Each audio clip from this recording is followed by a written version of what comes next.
Never do this on a cruise. Seriously, it could ruin your entire trip before you even unpack. One wrong move on day one can cost you hundreds, kill the fun, and leave you wondering why you ever booked. But here's the good news. I've got the secrets the big cruise lines don't want you to know. The ones the crew won't tell you, the brochures skip, and your travel agent forgets to mention.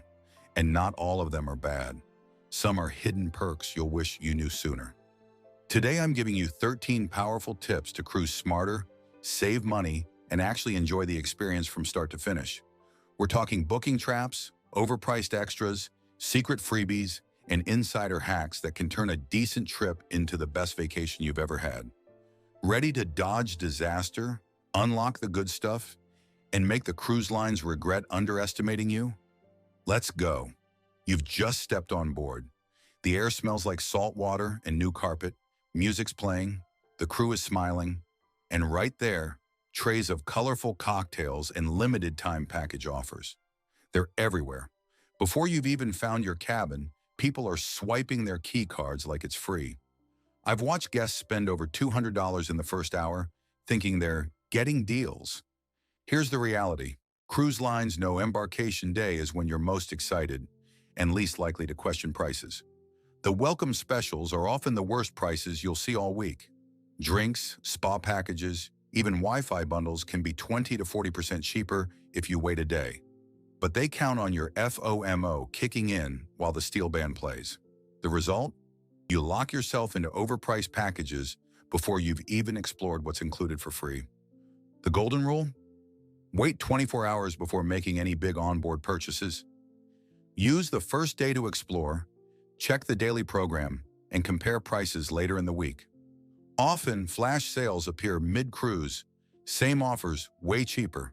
Your wallet will thank you, but that's nothing compared to the money they make on excursions and how easy it is to beat them at their own game. You've probably seen it. Glossy brochures and chipper announcements pushing exclusive shore excursions. They make it sound like the only safe, reliable way to see the ports is through the ship. But here's the thing, I've stood at the same tour meeting point as a cruise group, taken the exact same route with the exact same guide, and paid less than a third of their price. Cruise lines often add a massive markup to excursions, sometimes 200% or more, because they know many passengers are nervous about booking independently. They'll warn you about the ship leaving without you, or imply their tours have special access no one else can get. And sure, there are rare cases where booking through the ship makes sense, like very remote destinations or tight schedules. But most of the time, local tour operators are offering the exact same experience for far less, with smaller groups and more flexibility. The fix is simple. Do your homework before you sail. Research reputable independent providers in each port, check their reviews, and make sure they guarantee on-time return. Many even track your ship's schedule and promise to get you back well before departure. The bonus? You'll usually get more time at each stop, plus a far better price. And if you think saving money on excursions is a win, just wait until you hear what's hiding in your cabin location and why it could make or break your trip. You think you've scored an upgrade, a better cabin with more space or a higher deck, only to discover it's directly above the nightclub, next to the crew service area, or under the gym where people start running at 5 a.m. It happens more often than you'd think, and the cruise lines rarely mention it when they're upselling you. I've met passengers who couldn't sleep a full night the entire trip because of constant noise and vibrations. The problem is that not all cabins are created equal, even if they're the same category. A great view might also come with heavy foot traffic right outside your door, or an upper deck room might be right under the pool deck, where chairs scrape across the floor every morning at sunrise. Once you're on board, there's little you can do except complain and hope for a switch, which is rarely possible on sold-out cruises. The best defense?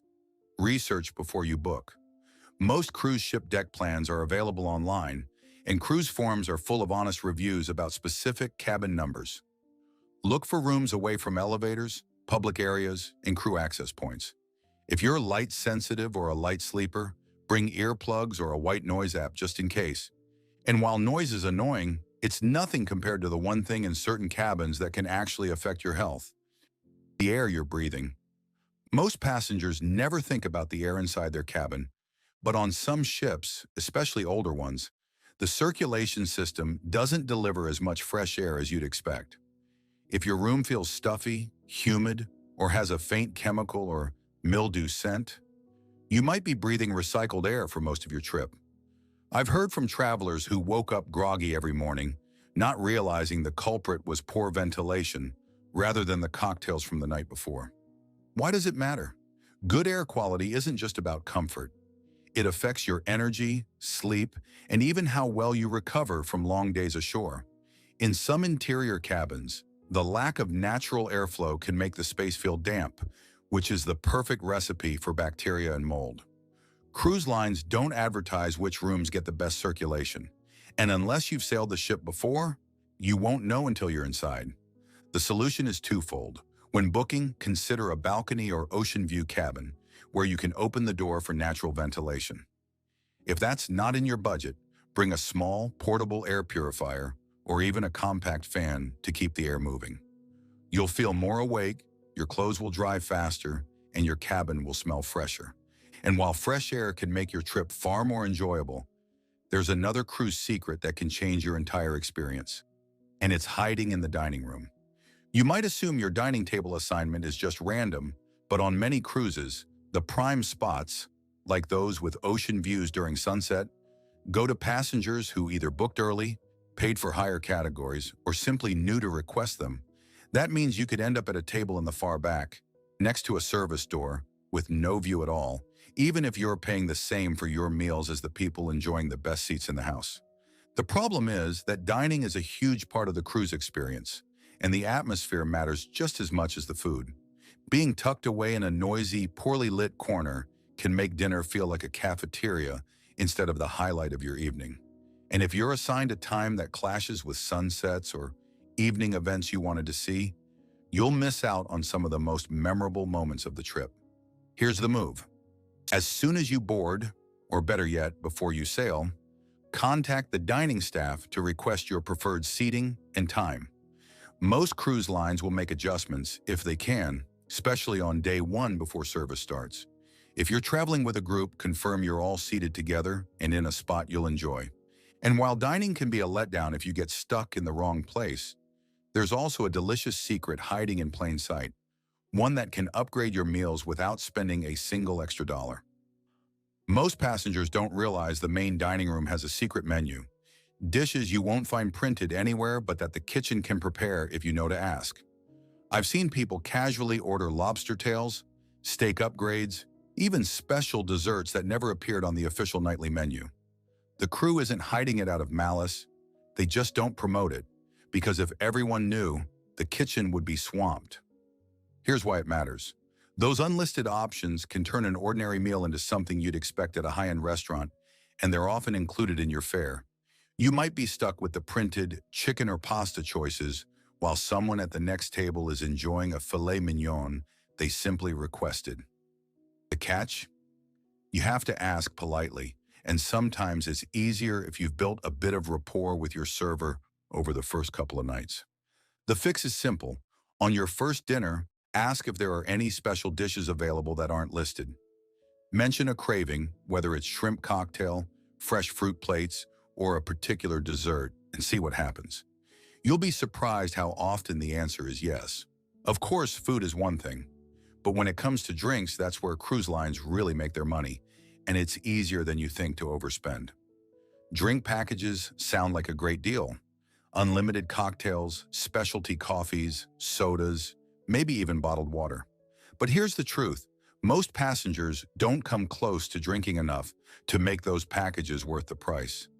I've seen people force themselves to order drink after drink just to get their money's worth, ending up bloated, hungover, and wondering why they bought it in the first place.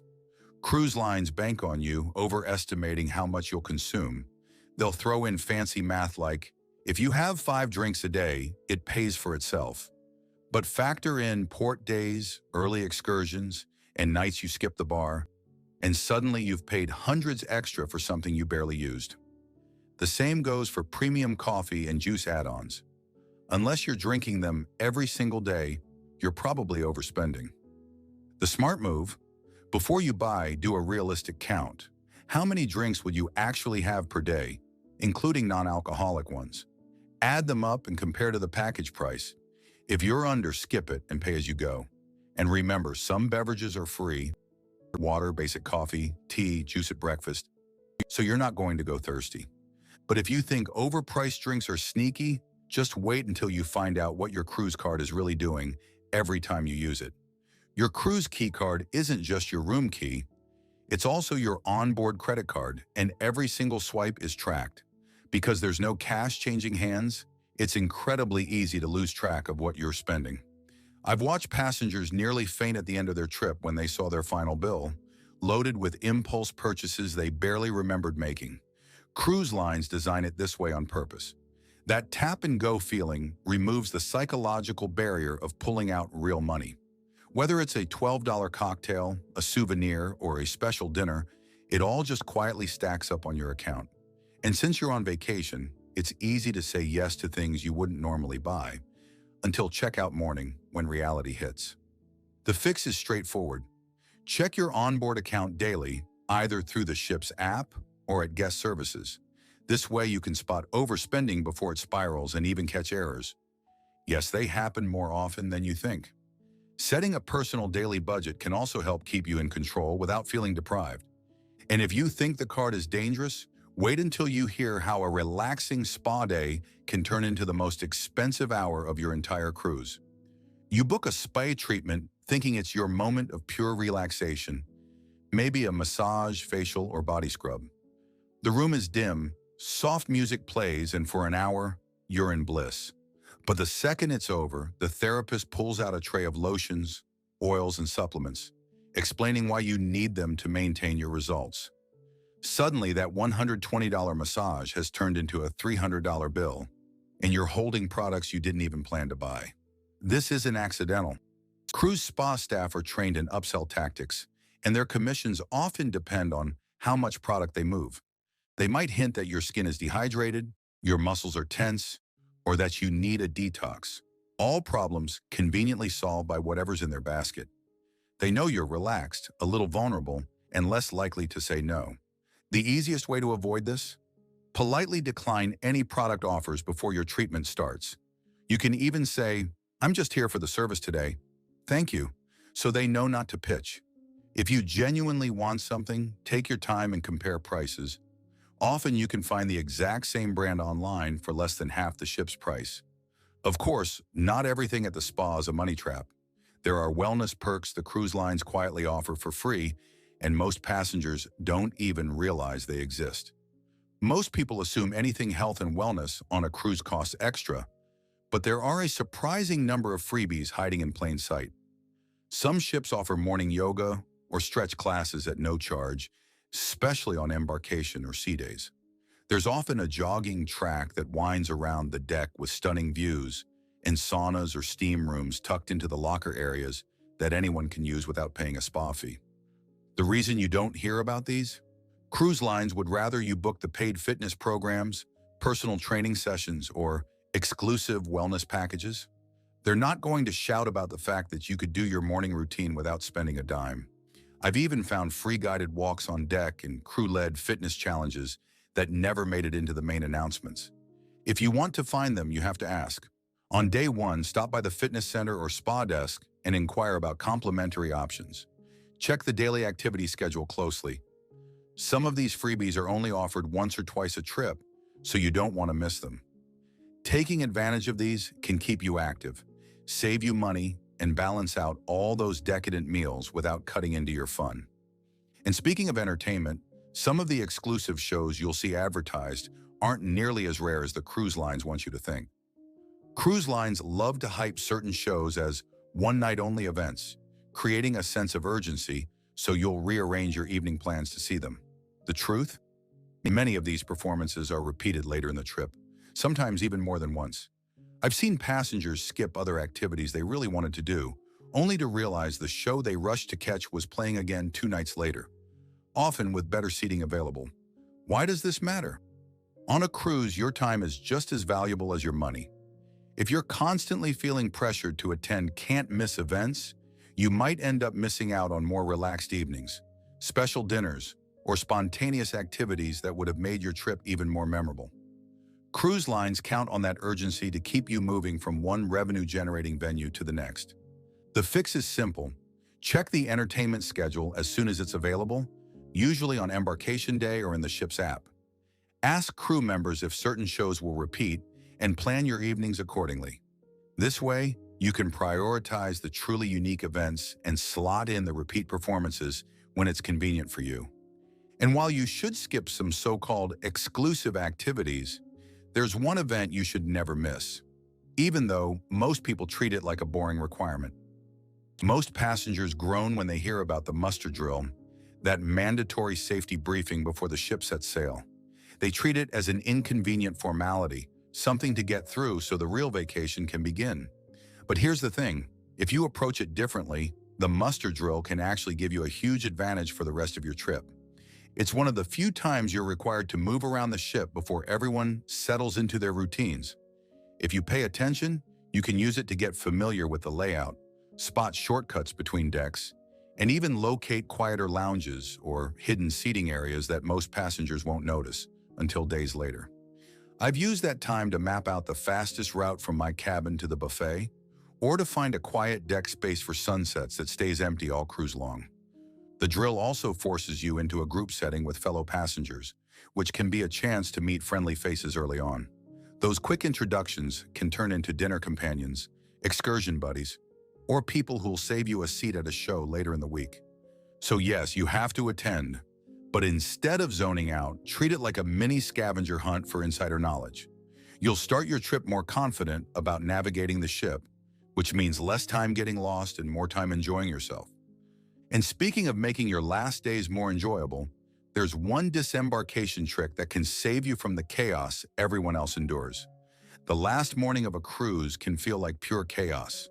Announcements blaring, people dragging suitcases through crowded hallways, elevators packed, and everyone anxious to get off the ship as fast as possible. Most passengers accept this madness as unavoidable, but it doesn't have to be that way. Here's the secret. You don't have to be part of the early morning stampede. Many cruise lines let you request a late disembarkation time, which means you can sleep in, enjoy a quiet breakfast, and stroll off the ship without the elbow-to-elbow scramble. While the first wave is fighting for luggage space in taxis, you're still sipping coffee and watching the crowd thin out. The reason they don't push this option? They want rooms cleared quickly so they can clean and prep for the next passengers. But if you ask at guest services a day or two before the end of your trip, you can often get a later slot. It's especially nice if your flight or onward travel isn't until the afternoon. No rushing, no waiting around in a terminal for hours. Ending your cruise in a calm, stress-free way makes a bigger difference than you might think. Instead of your last memory being a frantic dash for the exit, you get to close the trip on a relaxed note, which is exactly how a vacation should end. Thanks for sticking with me. Now you've got the real insider playbook for cruising smarter, saving money, and actually enjoying every moment on board.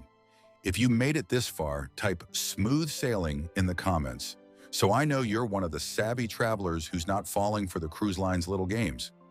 Appreciate you watching, and here's to your next trip being cheaper, calmer, and way more fun. Until then, smooth seas and happy travels.